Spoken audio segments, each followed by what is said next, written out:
April 2016, 11:05. Nakatambay kaming magbabarkada sa kanto ng barangay namin. Si Ngipin, Payat, Itim, Slam, Vape Master at ako. Obviously, hindi tunay na pangalan yun, di ba? So yun nga, dahil mahilig kami mag-stroll tuwing gabi hanggang madaling araw. Lagi kasi kami may dalang motor nun eh. Napagplanuhan namin na pumunta sana ng DRT. So heto na nga, game na kami no? So angkas ko si Ngipin. Magkakasama naman si Payat, Itim, Slam at mag-isa lang si Vape Master. Papasok na kami sa Tambubong, San Rafael, Bulacan.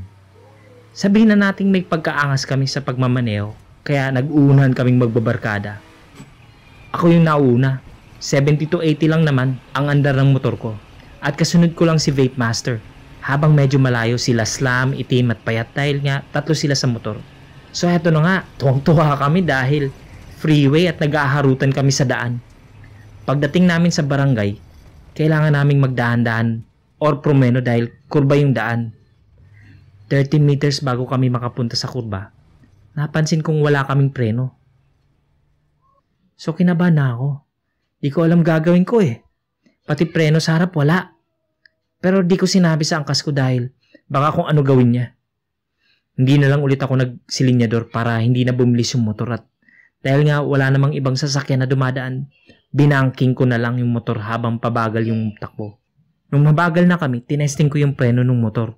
Ba, okay naman, gumagana na. So nagtaka ako. Pero hindi ko na sinabi sa mga kasama ko, baka hindi kami matuloy. So ayun nga, may preno na ako. Di yabang na naman, nanguna na naman ako pagdating namin sa subdivision. Hindi ko matandaan kung anong subdivision yun. Medyo madilim at mapuno dun. Napapreno ako bigla dahil may tumawid na pusang itim. Bilis! At ako lang yung nakapansin dun kaya pala nagtaka yung angkas ko kung bakit ako promeno. Sabi ng iba daw, pag may tumawid na ganun, wag na tumuloy sa pupuntahan dahil may masamang mangyayari. Pero hindi kasi ako naniniwala sa ganun eh. So ayun na nga, diretso lang kami. Nagmamabilis na naman kami at nagtatawanan. 70 to 90 meters, may malit na tulay at may nakaukit sa gilid nito na welcome to Barangay Kaingin. Bago kami makarating dun, may natatanaw akong 4 na nakaupo sa tricycle na pang barangay. Oo, 4 talaga dahil 2 magkasunod na tricycle yun na nakapark sa gilid. 2 bata at 2 matanda. Napansin kong naghahabulan yung 2 bata patawid-tawid. Sa tapat kasi nung tricycle ay may skinita. Yung batang lalaki na paupo dun sa pangalawang tricycle at yung babae ay tumawid papunta sa skinita. Tapos nung malapit na kami dun, bumalik yung batang babae dun sa tricycle at dun naupo sa 2 matanda. Nung madadaanan na namin, yun, bigla na lang tumawid yung batang babae. Dahil nga ang bilis namin, nasagasahan ko yung batang babae. Hindi na ako agad nakapreno eh. Nagwiggle kami nun tapos biglang nagtaka yung kasama ko. Bakit daw nagbagal ako at ginagago ko daw yung pagdadrive ko? Baka daw maaksidente kami. Doon na ako naluha. Tinanong ko siya, Tol, sagasaan ko yata. Yung batang babae. Tanong ako ng tanong sa kanya. Tapos huminto kami sa gilid bago makatawid ng tulay sa welcome to Barangay Kaingin. Nagpunas ako ng luha habang tinatanong ko siya. Sabi ni Ngipin, ano daw bang batang babae? Basta ka ako yung bata. Nauna yung mga kasama namin ng 10 meters. Doon sila uminto, nakalagpas sila sa tulay at pinabalik sila ni Ngipin. Tapos tinanong ko din sila, nasagasaan ko ba yung bata? Ano daw bang bata? Sabi ni Islam. Balikan daw namin para makita namin at masigurado. So nagkasundo kami. Pagbalik namin doon sa mismong tricycle, kitang-kita ko yung 2 matanda sa unang tricycle. At napakasama ng tingin sa akin. Naka-white dress yung 2 babae at 2 lalaki. Nakapants at polo na white. Uminto kami sa tapat mismo ng batang babae na nasagasaan ko. Tinuturo ko sa kanila habang umiiyak ako. Ayan o, yung bata pre. Ano gagawin ko dito? Tinuturo ko sa kanila habang umiiyak ako. Ayan o, nakahiga o. Pre, ayan o. Tapos nagtaka sila lahat at biglang nagseryoso.